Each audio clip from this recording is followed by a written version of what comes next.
It was my birthday dinner. The table was loud with laughter, my family scattered around, forks scraping plates, the faint clink of glasses catching the chandelier light. And then, quietly, like a blade slid between ribs, the waitress leaned in and placed a folded slip of paper by my plate. "Don't drink that."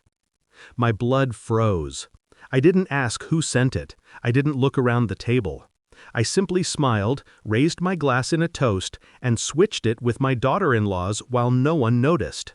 5 minutes later, she was on the floor, convulsing.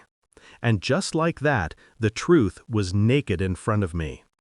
I remember the first time I saw him, my son's bride-to-be. Sweet, soft-spoken, the kind of woman who knew how to charm every room without trying. She hugged me the first day we met, called me Mama, and I let my guard down. I believed her warmth. For years, she played the perfect part. Cooking for the family, nursing my son through fevers, holding my grandchild with tender hands. And me? I was grateful. I thought I'd won the daughter I never had. How pathetic that looks in hindsight. Because when betrayal comes, it doesn't come like a storm. It seeps, quiet, deliberate. A smile too sharp. A whisper cut short when I walked into the room. The way her eyes lingered on my husband longer than they should. I ignored it at first, chalked it up to my own paranoia. But then came the proof. The message was simple, left open on her phone as if daring me to see it. Same plan. Her money first, then the rest. It wasn't addressed to my son. My chest tightened, but my face didn't move. That was the night I stopped being blind. That was the night I understood that the person I'd welcomed into my family wasn't here to love us. She was here to eat us alive. I traced every detail. She'd been siphoning money, pushing my son into debts he thought were his mistakes, isolating me slowly from the decisions in my own household. And my husband, God help me, he wasn't innocent either.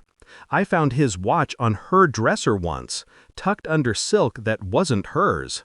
That day, grief turned into steel. I didn't rage, I didn't confront. Confrontation gives the enemy control. No, I smiled wider. I embraced her closer. I let her believe her performance was flawless. And in the quiet of my nights, I began to build. Bank accounts moved. Lawyers contacted discreetly. Trusts revised. Ownership papers redrawn. My estate, my company shares, my assets, every piece of it slipped through her fingers before she ever knew they weren't hers to claim. I documented everything. Her fake invoices, her hidden transfers, even the motel receipts with my husband's name scratched on them. And all the while, I prepared for the stage. A family dinner. My birthday. The perfect theater. She thought she was clever, that her smile would cover the bitter taste she'd hidden in my glass. I'd been waiting for her move. And when the waitress, bribed by me days before, slipped me that note, I knew it was time to end the act. I switched the glass. And I watched. Her laughter stopped first. A cough. A hand to her throat. Panic rippled across the table. My son leapt to her side, shouting her name. My husband froze, pale, eyes darting between me and her like the walls were caving in. I didn't move. By the time the ambulance came, she was conscious again, weak, trembling. They said she was lucky it wasn't a lethal dose. They said maybe it was a mistake. But I knew she knew, and she knew I knew. When her eyes met mine across that hospital bed, she understood exactly why she was still alive, because I chose it. Later, when the house was quiet, I found my husband in his study, sweat beading his temples. He stammered half-truths, excuses. I slid the motel receipts onto his desk. Then the bank transfers. Then a copy of the poison report, doctored with her fingerprints all over it. His mouth went dry. He asked me what I wanted. Everything, I said, and I already had it. He signed what was left to me that night, hands shaking, eyes hollow. Divorce papers were filed the next morning. As for her, the police came within a week. Fraud, theft, attempted murder, all tied neatly in a case I'd gift-wrapped with evidence. Now, when I sit in the quiet of my living room, I replay that dinner in my mind.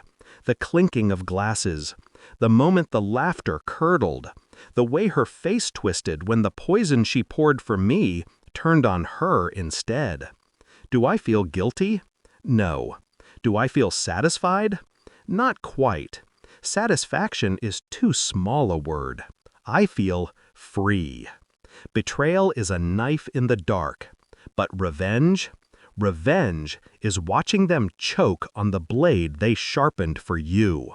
And I never drink from a glass I didn't pour myself.